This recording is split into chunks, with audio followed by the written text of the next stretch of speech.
D-Lo 404 Boxing.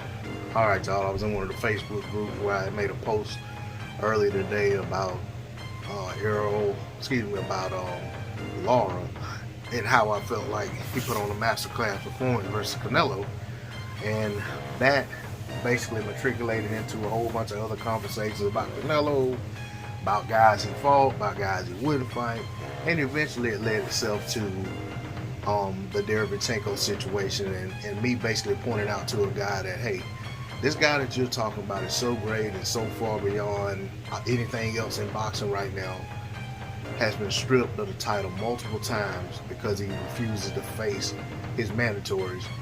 Yet this guy's about to break his neck trying to fight Abner Yildirim for the 168, basically to defend his 168-pound WBC title that Yildirim actually was the one who was supposed to be getting the shot at, and not him. Alright? And the one thing that I wanted to bring to the forefront was, and that I brought to the forefront was, that Canelo was stripped of the IBF title because he did not want to face Sergey Derevyanchenko. And in turn, once that happened, Sergey and Triple G fought for the title. Prior to that, Triple G had been stripped of the IBF title before Jacobs and Derevyanchenko fought for it because he didn't want to fight Derevyanchenko. And I'm saying all of that to say this: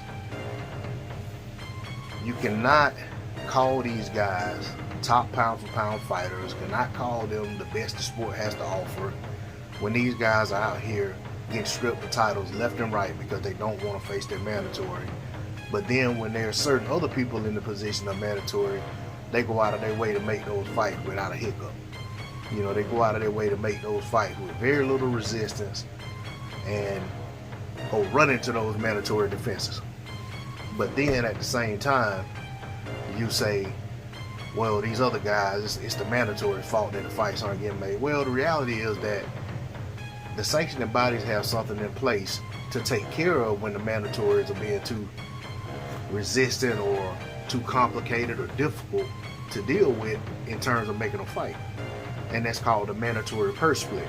So even in that regard, that an agreement couldn't be made, the sanctioning body would take over and put up a purse bid, so that put the fight up for purse bid, so that somebody can win the bid, and then the mandatory gets their split and the champion get his split, and that takes care of all of that.